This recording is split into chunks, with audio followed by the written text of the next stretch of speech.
Welcome everybody. What's going on? If you're new to my channel, shout out to you. Leave a comment down below if you are a new viewer. And before I get into any of these changes or explain anything or talk about literally anything at all in regards to this hack, if you are new here, I highly encourage you to pause the video. Don't click off, just pause it and give the description a read. There is a ton of information, very useful. Once you're done with the video, you can open up the Google Sheet and look at stuff. Don't leave the video right now because it'll mess up the watch time, but I have a very large Google Sheet with all of the information about this ROM hack. Linked. Everything is hyperlinked, so you can click all these little categories. It'll take you to all those sections. You can check by type, by effect, by everything. I mean, it's all very thorough. So definitely give that a look. There is also a lot of important text information in the description or in my Discord server, or I have it in video form, in many different ways that you can understand my approach to this ROM hack and everything about it. So with that out of the way, I'm here to talk about Toedscruel. I fucking love this guy, man. I love Toedscruel as well. Speaking of Toedscruel, he will have the exact same stats as Toedscruel, so I gave them 120 special attack because in Gen 1, Toedscruel had a special stat of 120, and I think it really fits their design to be not only specially bulky, but especially very strong. I mean, 120 isn't actually like that incredibly powerful, especially by this hack standards, but it's still strong, obviously, and it's still a good stat to have. And I wanted to make him faster, but instead I opted to give them quick feet. It's pretty funny, they actually have two status related abilities. They did lose Mycelium Might.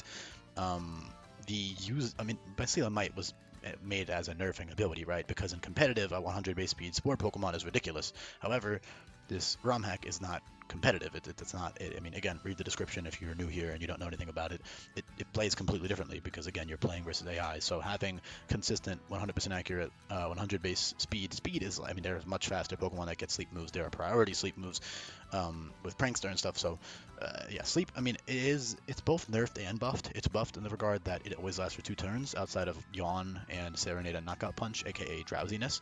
Outside of Drowsiness, it is guaranteed for exactly how many turns that Pokemon will sleep for. Most moves are 2 turns, however some exclusive signature moves last for longer as a buff to them, like Darkrai's, Dark Void, and Hypno has a signature sleep move as well. But otherwise, sleep is always for 2 turns. What that means is not only, first of all, you don't even get Spore until 40, which is relatively late into the game, but not actually. I mean, if you look at the level cap guide, you can see all of the boss fights that Spore would be legal for, and on top of all of this end game stuff. So over half of the game, but it's still not until that point in the game.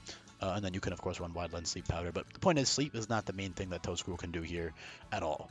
He's strong, he's fast, he's tanky on the special side. I did drop their attack because I wanted them to reach that 535 threshold because I do actually have BST rules in this hack, despite what other people might want to say about the game. I do actually hold myself to some rules in terms of flavor. There are tons of new pseudos and semi-pseudo 575 BST, and most 3 stages can hit 550, but as for 2 stages hitting 550, I only let a select few hit 550 plus that fit the vibes for it or the flavor for it, and to me at least, Toedscruel does not fit that. Sometimes I'll make exceptions if I absolutely really want them to have those extra 15 points for certain things, especially if they're a mixed attacker or something, or again if they fit the vibes. Like, I don't know, random example is like Bronzong or something. Like, he totally fits the 550 vibes to me. Regardless, it's all arbitrary. All Pokemon are great regardless if they're 480 BST or 600 in this hack. But that is why I dropped attack, because I do think the idea of them being mixed is pretty cool, which is why I gave them very powerful physical moves early on. So not only do you have Vine Lashes at level 15, which is very good not only for utility, like with Poison Heal sets, you could run like a bulky Vine Lashes set to keep dropping their defense, because Vine Lashes is a 2-hit move that drops defense each hit. You also have Power Whip and Coil at level 19, which is super early to get a 120 base power stab move. Again, it's only coming off a 40 base attack, but base power is a lot more important than people might assume when it comes to damage calculation. So, and you also get Coil, so you could use like Coil Quick Feet or Coil Poison Heal. Speaking of the abilities, I love these ability choices for him. They're super fitting and cool. I really do love them. Poison Heal is obviously very fitting. Quick Feet obviously very fitting, and then Dry Skin. I mean, Parasect gets it. A lot of mushroom. It fits mushroom Pokemon in general, right? And this guy's actually neutral to water, so giving that immunity is super useful. Not to mention, you could run it in the rain on some niche cases with like Weather Ball, whatever, to get a little bit extra health. But at the end of the day, if you need health, you'll probably run Poison Heal. But it's not that Dry Skin is bad. It's still very good.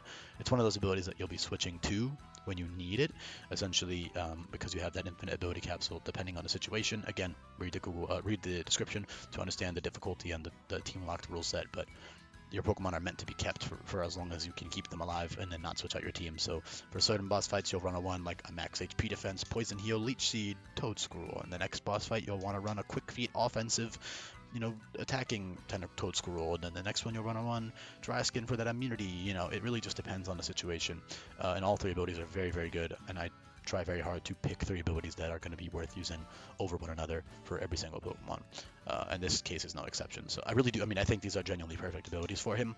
The only other one I would have maybe wanted is adaptability, because he's like a regional form and he like adapted or whatever. But I don't know. I think he's strong enough naturally. He's got good dual stab, got enough coverage. It's funny, this guy gets some weird ass moves like Tentacruel using stuff like Flash Cannon and Dazzling Gleam. I can totally see, because he's got like the glowing orbs and shit, but Toedscruel doesn't glow.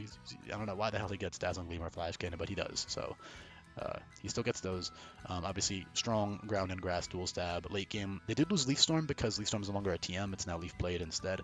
However, I gave them Seed Flare, which is it's not a signature move anymore. Not most, but I'd say most special grass types get access to that. However, I don't see like level up Sun moves. For example, like I don't see a level up. If Solar Beam was in a TM, I wouldn't see him learning Solar Beam naturally. What's another move? Chloroblast. I don't see him learning Chloroblast by level up or anything like that either, because he is a fungus. Via TM, it's fine. But anyway, that's also why I didn't give him Synthesis by level up. However, he does get Strength Sap super early at level 30, on top of, again, the fact that you have Poison Heal and the fact that you have Recover and Leech Seed and Siphon and Giga Drain and Mega Drain, which heals even more than Giga Drain, 60 base power, 75% recovery, so that's great. Heals more than Giga Drain in a lot of cases. Yeah, man, he's got some sick moves. Again, you can run him so differently depending on the fight. You can run bulky offensive Poison Heal. You can run purely defensive utility Poison Heal. You've got slow pivot and fast pivot with either U-turn or baton pass, with baton pass now being negative priority. So that's great.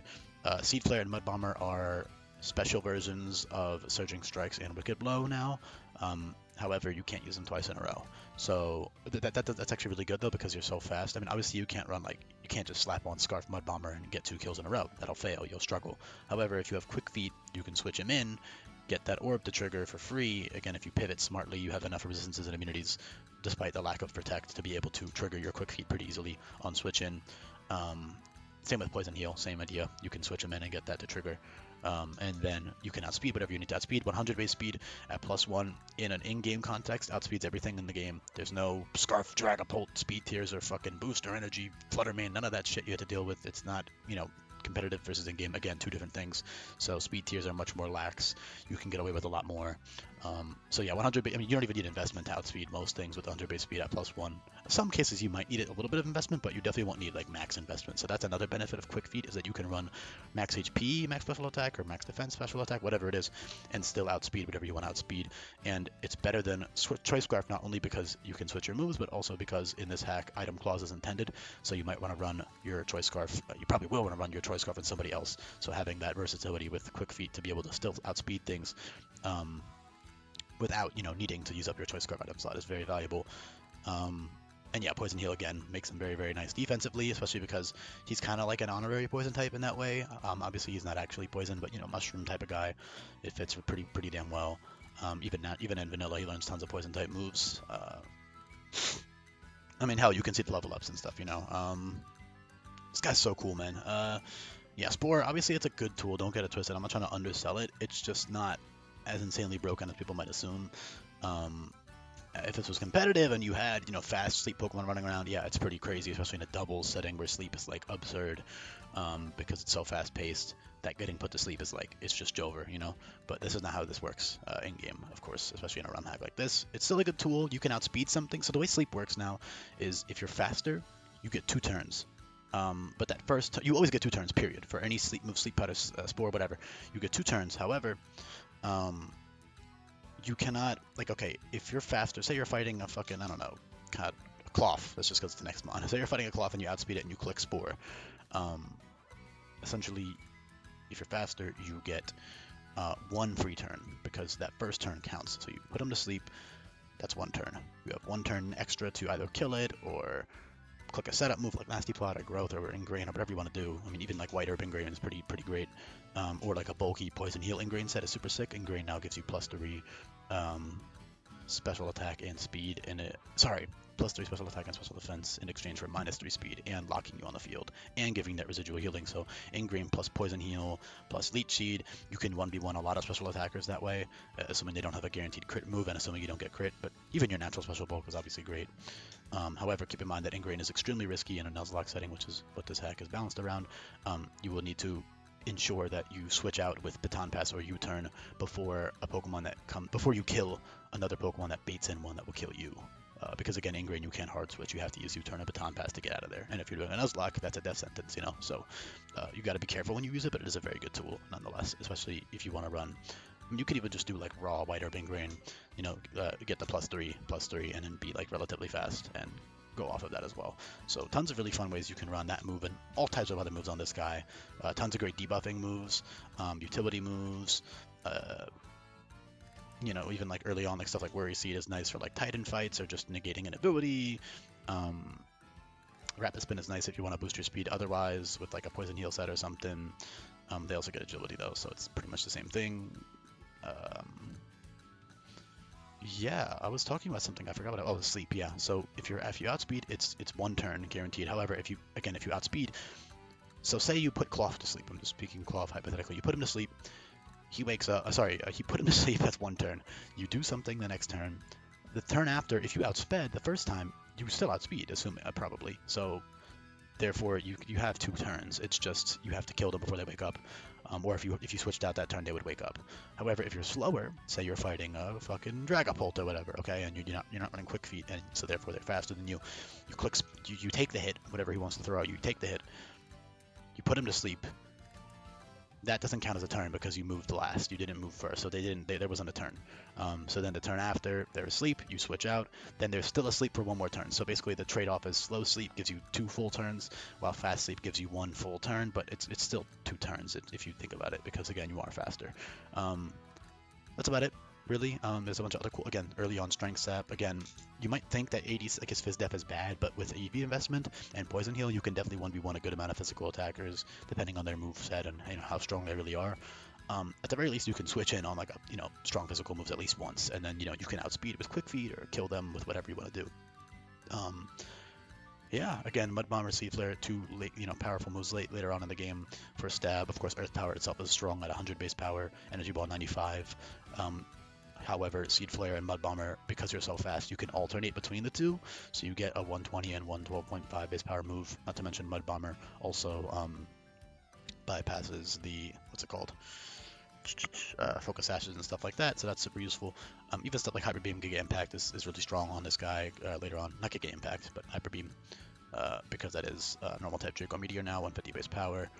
And yeah, he's got enough coverage. His stab, obviously, as you can see on level up, he doesn't get ground moves, but that's because you're intended. I mean, the level up and the TMs are 1. They are 1 unit in this ROM hack, so you're supposed to use both, which is why he gets Mud Shot and Mud Shower and Earth Power. So he gets all those special ground moves, with Mud Shower being 80 base power, reliable, just good ground move for earlier on. And it drops speed as well. So yeah, that's about it. There's some other cool stuff you could try out, like Trick Room for certain situations, like a Jack Button Trick Room, switch out into somebody else, or even like Room Service Trick Room if you really wanted to like cook a little bit. Tons of cool things you could try out with this guy, man. Obviously Toxic is good. Growth in the Sun is super strong, especially because Nasty Plot is a pretty late TM. You'll be roughly level 55-ish when you get Nasty Plot, so having Growth a little bit earlier than that if you're running him in the Sun with like Solar Beam, and Quick Feet is pretty strong. However, keep in mind Quick Feet does put you on a bit of a timer, although on this guy with Quick Feet you can run Flame Orb, which the damage from that is pretty negligible, so that's pretty good. Because he's a special attacker, so the attack drop doesn't matter, because Quick Feet doesn't negate the attack drop from Burn, if you didn't know that, even though it totally should. Yeah, that's about it. Again, fast, slow pivot move with U-turn or baton pass. Good sleep, reliable, strong, lots of recovery. It's a really versatile Pokemon. Immunity ability, all of them fit super, super well, which I love. I mean, these are like the perfect ability choices for him in my opinion. Yeah, thank you for listening. Leave a comment down below if you made it this far, and I appreciate you. Peace.